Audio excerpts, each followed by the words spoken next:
കുട്ടനാടും മുട്ടനാടും.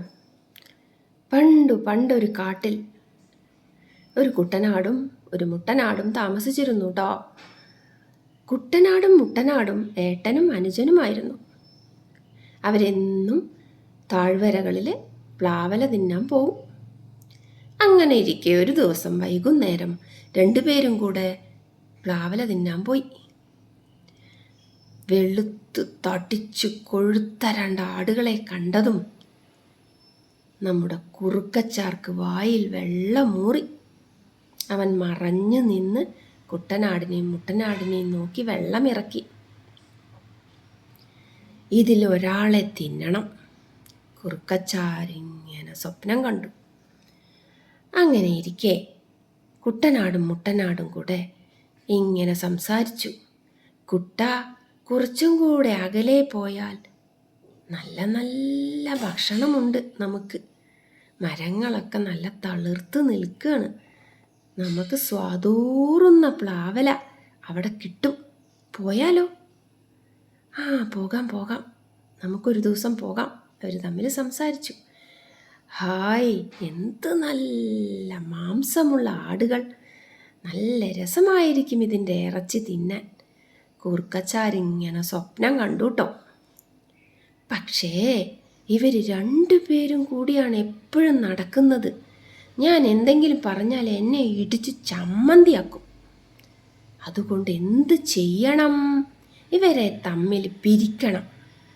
ഒറ്റയ്ക്കിങ്ങനെ നടക്കുമ്പോൾ പിടിച്ച് തിന്നണം. കുറുക്കച്ചാരിങ്ങനെ സ്വപ്നം കണ്ടു ട്ടോ. അതിനായിട്ട് കുറുക്കച്ചാരൊരു സൂത്രം കണ്ടുപിടിച്ചു. പിറ്റേ ദിവസം കുട്ടനാടിൻ്റെ വീട്ടിൽ ചെന്നിട്ട് മുട്ടനാട് കേൾക്കാതെ കുറുക്കച്ചാരൊരു കാര്യം പറഞ്ഞു. കുട്ടാ, നിന്നെപ്പറ്റി ആ മുട്ടൻ എന്നോട് ഇന്നലെ ഒരു കാര്യം പറഞ്ഞിരുന്നു. ഇപ്പം കുട്ടനാടിന് ഭയങ്കര സംശയമായി. എന്താണ് ഞാൻ അറിയാത്തൊരു കാര്യം? കുട്ടനാട് കുറുക്കച്ചാരോട് ചോദിച്ചു. അതോ, മുട്ടൻ പറയുകയാണ് എനിക്കാണ് ശക്തിയെന്ന്.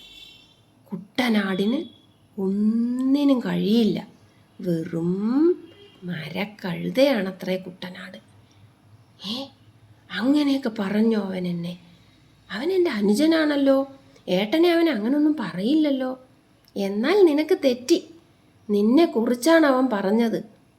നീ ഭയങ്കര സാധനമാണെന്നും പക്ഷേ നിനക്ക് വെറും പൊങ്ങച്ചം മാത്രമേ ഉള്ളൂ എന്നും നിന്നെ കൊണ്ട് ഒന്നിനും കഴിയില്ലെന്നും നിനക്കൊരു ശക്തിയും ഇല്ലെന്നാ അവൻ പറഞ്ഞു നടക്കുന്നത്.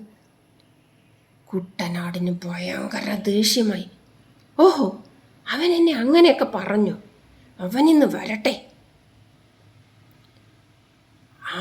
ഒന്നും അവനോട് പോയി പറയരുതേ. ഞാൻ പറഞ്ഞതൊന്നും പറയരുത് കേട്ടോ. അവൻ പിന്നെ എന്നെ ഇടിച്ച് ചമ്മന്തിയാക്കും. കുറുക്കച്ചാര് കുട്ടനോട് പറഞ്ഞു. ഞാൻ പറയില്ല, പക്ഷെ അവനിട്ട് ഞാൻ വെച്ചിട്ടുണ്ട്. സന്ദർഭം വരട്ടെ, എൻ്റെ ശക്തി എന്താണെന്ന് ഞാൻ അവന് കാണിച്ചു കൊടുക്കാം. കുട്ടൻ വെല്ലുവിളിച്ചു. പിറ്റേ ദിവസം മുട്ടനാട് ഇങ്ങനെ ഒറ്റയ്ക്കിങ്ങനെ മെയ്യായിരുന്നു പുല്ല്. അപ്പം എല്ലാ കുറുക്കച്ചാര അടുത്ത് ചെന്നിട്ട് പറഞ്ഞു. എടാ മുട്ട, നിന്നോട് എനിക്കൊരു കാര്യം പറയാനുണ്ട്. എവിടെ കുട്ടൻ? അവൻ ഇന്ന് വയറിന് സുഖമില്ലെന്ന് തോന്നുന്നു. അവൻ എൻ്റെ കൂടെ ഇന്ന് വന്നിട്ടില്ല. ഇത് തന്നെ പറ്റിയ സന്ദർഭം. കുറുക്കച്ചാരും മെല്ലെ അടുത്ത് ചെന്നു മുട്ടനോട് പറഞ്ഞു. മുട്ട, നിന്നെ പറ്റി ആ കുട്ടൻ എന്നോട് ഇന്നലെ ചില കാര്യങ്ങൾ പറഞ്ഞു. ഞാൻ ഇന്നലെ നിൻ്റെ വീട്ടിൽ ചെന്നിരുന്നു. ഓഹോ, എന്താണ് പറഞ്ഞത് ഏട്ടൻ? എൻ്റെ അനുജനാണ് മുട്ടൻ. അവന് ഒരു കഴിവുമില്ല, ഒരു ശക്തിയുമില്ല. വെറുതെ ഇങ്ങനെ തിന്നാൻ മാത്രമേ അവനെ കൊണ്ട് പറ്റൂ. ഇത് കേട്ടതും നമ്മുടെ മുട്ടനാടിന് ദേഷ്യം വന്നു. ഓഹോ, അവൻ എന്നെ ഇങ്ങനെയൊക്കെ പറഞ്ഞു. എന്നാ പിന്നെ ഇനി ഒട്ടും വൈകിക്കണ്ട. ഞങ്ങളുടെ ശക്തി തെളിയിക്കാൻ വേണ്ടി ഉടൻ തന്നെ ഒരു മത്സരം നടത്തേണ്ടതാണ്. ആയിക്കോട്ടെ, എവിടെ വെച്ച് നടത്തണം? ഇവിടെ വെച്ച്, ഈ കാട്ടിൽ വെച്ചിട്ട്, ഈ മണിമലക്കാട്ടിലെ ഈ പാറപ്പുറത്ത് വെച്ചിട്ട്. നാളെ തന്നെ നടത്തണം. അങ്ങനെ നേരം വെളുത്തൂട്ടോ. കുട്ടനാടും മുട്ടനാടും തമ്മിലുള്ള വാശിയേറിയ പോരാട്ടം നടക്കാൻ പോവുകയാണ്. എല്ലാ മൃഗങ്ങളും ഇത് കാണാൻ വന്നിരിക്കുകയാണ്. കുറുക്കച്ചാർ എന്ത് ചെയ്തു? ആരാണ് ശക്തി തെളിയിക്കുന്നതെന്ന് ഞാൻ പറയാം, ഞാൻ തീരുമാനിക്കാം, ഞാൻ ജഡ്ജാവാം, കുറുക്കൻ പറഞ്ഞു. കുട്ടനും മുട്ടനും സമ്മതിച്ചു. കുട്ടൻ ഓടി വന്നിട്ട് മുട്ടനെ ഒരറ്റടി. മുട്ടൻ തിരിച്ച് ചാടി കുട്ടനെ ഒറ്റടി. പട്ടക്കാളി കണ്ടിച്ചങ്കരി എന്നുള്ള പാട്ട് പോലെ എല്ലാവരും ഇതിങ്ങനെ ആകാംക്ഷയോടെ കാത്തിരിക്കുകയാണ്. ആര് ജയിക്കും, ആര് ജയിക്കും, ആര് ജയിക്കും. അങ്ങനെ കൂട്ടകിടി നടത്തിയപ്പോൾ മുട്ടൻ്റെയും കുട്ടൻ്റെയും നെറ്റിയിൽ നിന്നും കുടുകുടാ ചോര താഴേക്ക് ഇങ്ങനെ ചാടി.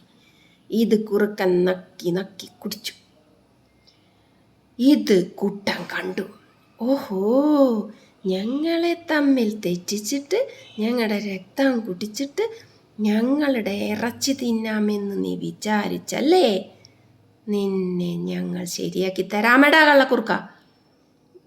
മുട്ടനോട് മെല്ലെ ആംഗ്യം കാണിച്ചു. കുട്ടനും മുട്ടനും ഓടി വന്നൊരടി. ഇടിച്ചത് ആരുടെ തലയിൽ? കുറുക്കച്ചാരുടെ തലയിൽ. കുറുക്കച്ചാരുടെ തല ചമ്മന്തിയായി. ദുഷ്ടന് ശിക്ഷ കിട്ടി. ഈ കഥയിൽ നിന്ന് നിങ്ങൾക്ക് കിട്ടുന്ന ഗുണപാഠം എന്താണ്? ഒരുമ തന്നെയാണ് കാര്യം, അല്ലേ? ഒരുമ തന്നെ പെരുമ. ഒന്നിച്ചു നിന്നാൽ ഒരുത്തനും നമ്മളുടെ ഇടയിൽ കയറി വരില്ല, നമ്മളെ തോൽപ്പിക്കാനും കഴിയില്ല. ഇനി അടുത്ത കഥയുമായി ഉടൻ വരുന്നതാണ് നിങ്ങളുടെ സ്വന്തം ടീച്ചറമ്മ.